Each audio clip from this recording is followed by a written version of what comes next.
చేస్తున్నాను కనపడాలి. అయ్యో ఎలా ఉందో చూడు అన్నయ్య, అన్నయ్య ఎలా ఉందో చూడు అన్నయ్య, ఎలా ఉందో చూడు రాక్షసి, అందాల రాక్షసి.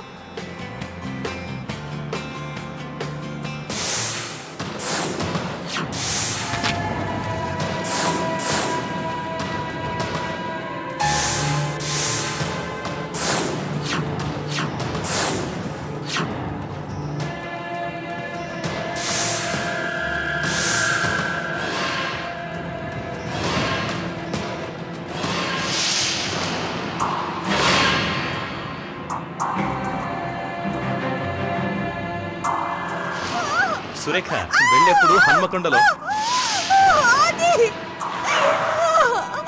సురేఖ ఏమైంది? విష్ణు వస్తున్నా అయ్యగారు. ఏదైనా అనర్థం జరగబోతుంది అయ్యగారు. ఒక్కసారిగా శత్రువు మీద పడి దాడి చేస్తున్నట్టుగా ఏదో అపశృతి జరుగుతున్నట్టుగా అనిపిస్తోంది. ఎలాంటి అపశృతి అయ్యగారు? స్పష్టంగా ఏమీ చెప్పలేను. ఏం జరుగుతున్నది, ఎక్కడ జరుగుతున్నది అనేది వివరంగా చెప్పలేను. కానీ ఒక్క విషయం మాత్రం చెప్పగలను. ఇక్కడ బయలుదేరిన ఆదిత్య సురేఖలకు సంబంధించిందని మాత్రం అర్థమవుతుంది. సురేఖ చెప్పు సురేఖ. సురేఖ తిరుగుతుందా? ఏం తెలియటం లేదు. తలంతా తల పట్టేసినట్టుగా ఉంది. ప్లీజ్ అది కార్తిక్ హైదరాబాద్ కి వెళ్ళిపోదాం. ప్లీజ్ అది ప్లీజ్ ప్లీజ్ తిప్పు. అది హైదరాబాద్ కి వెళ్ళిపోదాం, తిరిగి వెళ్ళిపోదాం. సురేఖ కావాలని ఇలా ప్లాన్ చేసిందా? అది no more discussions please. Okay అలా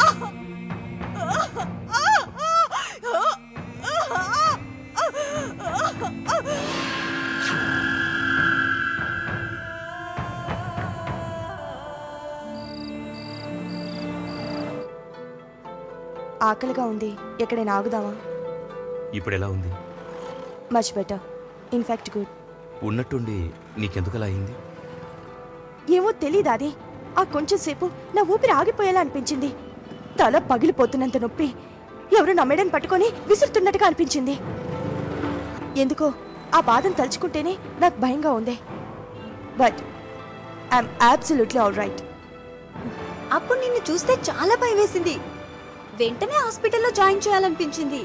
ఇప్పుడేమో బాగుంది, డాక్టర్ దగ్గరికి వద్దంటున్నావు. సారీ సారీ, నీకు బాగా ట్రబుల్ ఇచ్చాను. నిజంగా అప్పుడు నాకు అలాగే ఉంది, కానీ ఇప్పుడు పర్వాలేదు. భయపడాల్సిన అవసరం ఏమీ లేదు. సురేఖ ఈరోజు చాలా వింతగా ప్రవర్తించిందమ్మా. ఎవరికైనా సడన్ గా ఆరోగ్యం బాలేకుండా పోతుందా? సరే, అది కూడా ఒప్పుకుంటాను. ఉన్నట్టుండి బాలేదు ఓకే, కానీ వచ్చినంత స్పీడ్ గానే ఆ వచ్చిన బాధ మాయమైపోతుందా? మంత్రతంత్రాల్లో కూడా ఇలాంటివి జరగవమ్మా. అలా జరగకూడదని ఎక్కడైనా ఉందా? అమ్మా నీకు అర్థం కావట్లేదు. సురేఖ తలనొప్పితో బాధపడుతున్నప్పుడు మేం వరంగల్ దగ్గరలోనే ఉన్నాం. కొంచెం సేపట్లో తాతయ్య గారి ఇంటికి చేరుకునే వాళ్ళం. అప్పుడు కారు వెనక్కి తిప్పమంది. అలా ఎవరైనా చేస్తారో చెప్పు? సురేఖ ప్రవర్తన చూస్తుంటే ఏదో కావాలని నాటకం ఆడుతుందని నాకు అనుమానంగా ఉంది. ప్రియా, ఏమిటా మాటలు? సారీ అమ్మా, నువ్వే ఆలోచించు. లాజికల్ గా ఆలోచిస్తే నీకు అలాగే అనిపిస్తుంది. ఓ నలుగురు మనుషులను పిలిపించి ఇల్లంతా శుభ్రం చేయించు. పెళ్ళిక్కడే జరగబోతోందిగా, అందరూ వస్తారు. మీరు నిశ్చింతగా ఉండండి అయ్యగారు, అన్ని నేను చూసుకుంటాను. ఎన్నో సంవత్సరాల తర్వాత ఈ ఇంట్లో పెళ్లి జరగబోతోంది. ఇల్లంతా ఎలా అలంకరిస్తానో చూడండి. ఇంకో ముఖ్యమైన విషయం, ఆ గదిలోకి ఎవరిని రానివ్వకు. అందులో చాలా విలువైన పత్రాలు ఉన్నాయి. అందులో ఒక్కటి పోయినా చాలా కష్టం. శుభగారు చెప్పండి. మా పాప 3 రోజులు క్లాస్కి రాదండి. మేము మా బంధువుల పెళ్లికి ఊరెళ్తున్నాం. అలాగా, సరే. ఏ ఊరు వెళ్తున్నారు? మా సొంతూరు వరంగల్ వెళుతున్నాం.